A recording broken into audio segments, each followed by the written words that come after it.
Assalamualaikum warahmatullahi wabarakatuh. Alhamdulillahirrabbilalamin. Wassalatu wassalamu ala asrafil anbiya'i wal mursalin wa ala alihi wa sahbihi ajma'in. Puji syukur kita ucapkan atas kehadirat Allah Subhanahu wa Ta'ala yang telah memberikan kita kesehatan dan kesempatan sehingga kita dapat melanjutkan proses belajar dan mengajar kita pada hari ini pada mata kuliah kajian PPKN MIA TSD kelas rendah di PGMI 5. Yang saya hormati Bapak Putra Kaslin Huta Barat sebagai dosen pengampu mata kuliah ini dan yang saya sayangi teman-teman sekalian. Nah, di sini kami dari kelompok 4 akan menyampaikan hasil dari makalah kami yang berjudul Warga Negara dalam PPKN. Nah, di sini saya Mayrinda Suryana dengan NIM 1920 500 145 akan menyampaikan materi pertama yaitu pengertian kewarganegaraan dan pewarganegaraan. Nah, yang dimaksud dengan kewarganegaraan adalah setiap orang yang dianggap menurut Undang-Undang Dasar Negara kita. Berdasarkan pada Undang-Undang Dasar Pasal 26 yang dinyatakan sebagai warga negara adalah orang-orang bangsa asli dan orang-orang bangsa lain yang disahkan dengan undang-undang sebagai warga negara. Nah, yang kedua, faktor-faktor yang diakui sebagai warga negara yaitu yang pertama karena kelahiran, pengangkatan, dikabulkannya permohonan, pewarganegaraan, perkawinan, turut ayah atau ibu.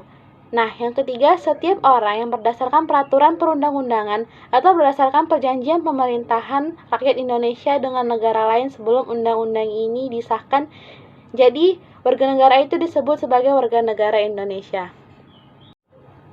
Nah, selanjutnya pewarganegaraan. Pewarganegaraan dibagi menjadi dua, yaitu pewarganegaraan aktif dan pewarganegaraan pasif. Pewarganegaraan aktif adalah seseorang yang dapat menggunakan hak opsi atau memilih mengajukan kehendak menjadi warga negara dari suatu negara. Sedangkan pewarganegaraan pasif adalah seseorang yang tidak mampu diwarganegarakan oleh suatu negara atau yang dijadikan warga negara di suatu negara, maka yang bersangkutan dapat menggunakan hak repodasi atau menolak pewarganegaraan. Adapun bukti yang dapat dijadikan seseorang itu dianggap sebagai warga negara yaitu yang pertama akta kelahiran, surat bukti kewarganegaraan yang berdasarkan kutipan pernyataan sah buku catatan pengangkatan anak asing. Nah, yang ketiga surat bukti kewarganegaraan berdasarkan petikan keputusan presiden karena permohonan pewarganegaraan. Assalamualaikum warahmatullahi wabarakatuh. Nama saya Nadia, NIM 1920 516. Di sini saya akan menjelaskan mengenai asas dan unsur kewarganegaraan. A. Asas kewarganegaraan. Ada dua macam sisi asas kewarganegaraan. Satu, dari sisi kelahiran yaitu asas ius soli dan ius sanguinis. Ius soli ialah pedoman kewarganegaraan yang berdasarkan pada tempat atau daerah kelahiran, sedangkan ius sanguinis yang berdasarkan pada daerah atau keturunan. Dua, dari sisi perkawinan, yang dimana keluarga sebagai anggota inti masyarakat yang tidak terpecah dan paradigma kedudukan persamaan suami istri. B. Unsur kewarganegaraan. Adapun unsur kewarganegaraan itu ialah dari unsur ius soli dan ius sanguinis. Selanjutnya mengenai kewarganegaraan Republik Indonesia. Seorang warga negara Indonesia atau WNI harus diakui oleh undang-undang sebagai warga negara Republik Indonesia, yang dimana warga negara Indonesia akan mempunyai yang namanya KTP atau kartu tanda penduduk apabila ia telah berusia 17 tahun dan melaporkan diri ke kantor pemerintahan berdasarkan kabupaten atau provinsi di mana tempat ia terdaftar sebagai penduduk atau warga negara Indonesia.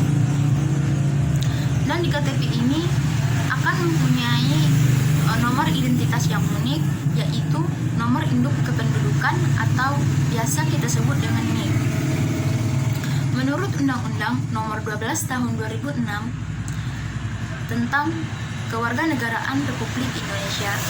Orang yang menjadi warga negara Indonesia, satu, setiap orang sebelum undang-undang ini berlaku sudah menjadi warga negara Indonesia. Yang kedua, anak yang lahir dari perkawinan yang sah dari ayah dan ibu warga negara Indonesia.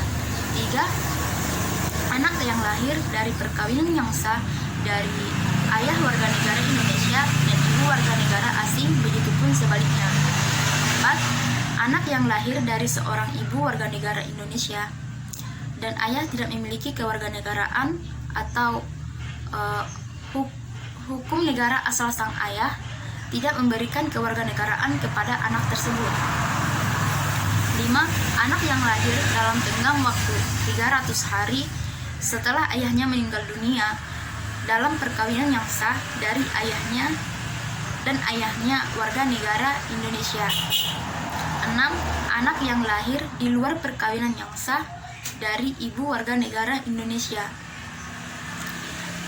7. Anak yang lahir di luar perkawinan yang sah dari ibu warga negara asing yang diakui oleh seorang ayah warga negara Indonesia sebagai anaknya, dan pengakuan itu berlaku sebelum anak tersebut berusia 18 tahun atau belum kawin. 8. Anak yang lahir di wilayah negara Republik Indonesia yang pada waktu lahir tidak jelas status kewarganegaraan ayah dan ibunya. 9. Anak yang baru lahir yang ditemukan di wilayah negara Republik Indonesia selama ayah dan ibunya tidak diketahui. 10. Anak yang lahir di wilayah negara Republik Indonesia apabila ayah dan ibunya tidak diketahui kewarganegaraannya atau tidak diketahui keberadaannya. 11. Anak yang dilahirkan di luar wilayah negara Republik Indonesia dari ayah dan ibu warga negara Indonesia yang karena ketentuan dari negara tempat anak tersebut dilahirkan memberikan kewarganegaraan kepada anak yang bersangkutan. 12. Anak dari seorang ayah atau ibu yang telah dikabulkan permohonan kewarganegaraannya, kemudian ayah atau ibunya meninggal dunia sebelum mengucapkan sumpah atau menyatakan janji setia. Mungkin cukup sekian dari saya. Wassalamualaikum warahmatullahi wabarakatuh.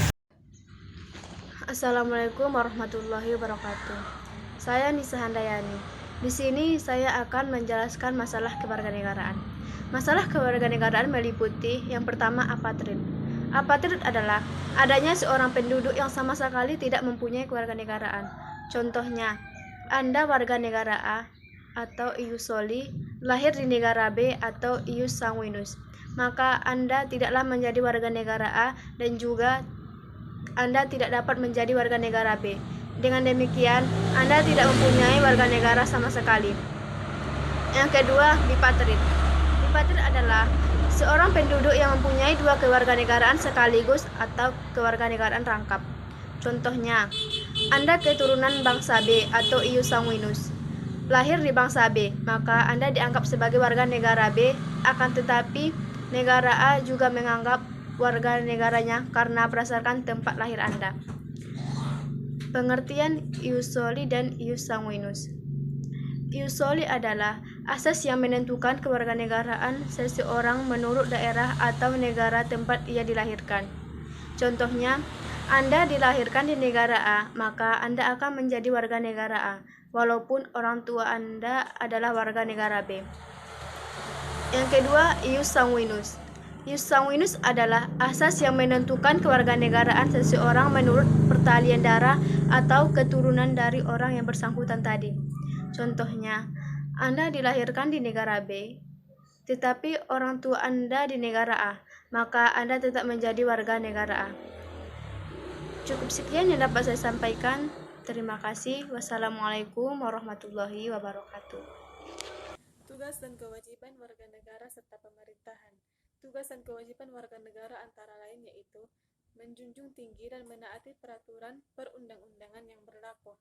Yang kedua, membela negara dari segala bentuk ancaman, baik dari dalam maupun luar negeri. Yang selanjutnya yaitu hak untuk dipilih dan memilih dalam pemilu, dan hak untuk mendapatkan dan menikmati kesejahteraan negara. Tugas dan kewajiban pemerintahan: melindungi segenap bangsa dan seluruh tumpah darah Indonesia, memajukan kesejahteraan umum dan mencerdaskan kehidupan bangsa, membela negara dan kebenaran.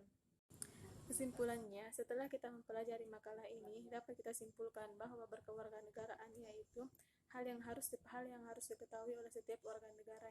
Dan kita sebagai warga negara yang bertanggung jawab terhadap masyarakat, bangsa, dan negara, hendaknya kita meningkatkan prinsip pengamalan kita terhadap nilai-nilai luhur bangsa, agar tercipta dan mempunyai kesejahteraan dalam suatu. Mungkin hanya sekian yang dapat kami sampaikan. Kurang dan jangan kami mohon maaf. Kepada Allah Subhanahu wa Ta'ala kami mohon ampun. Wabillahi taufiq wal hidayah. Wassalamualaikum warahmatullahi wabarakatuh.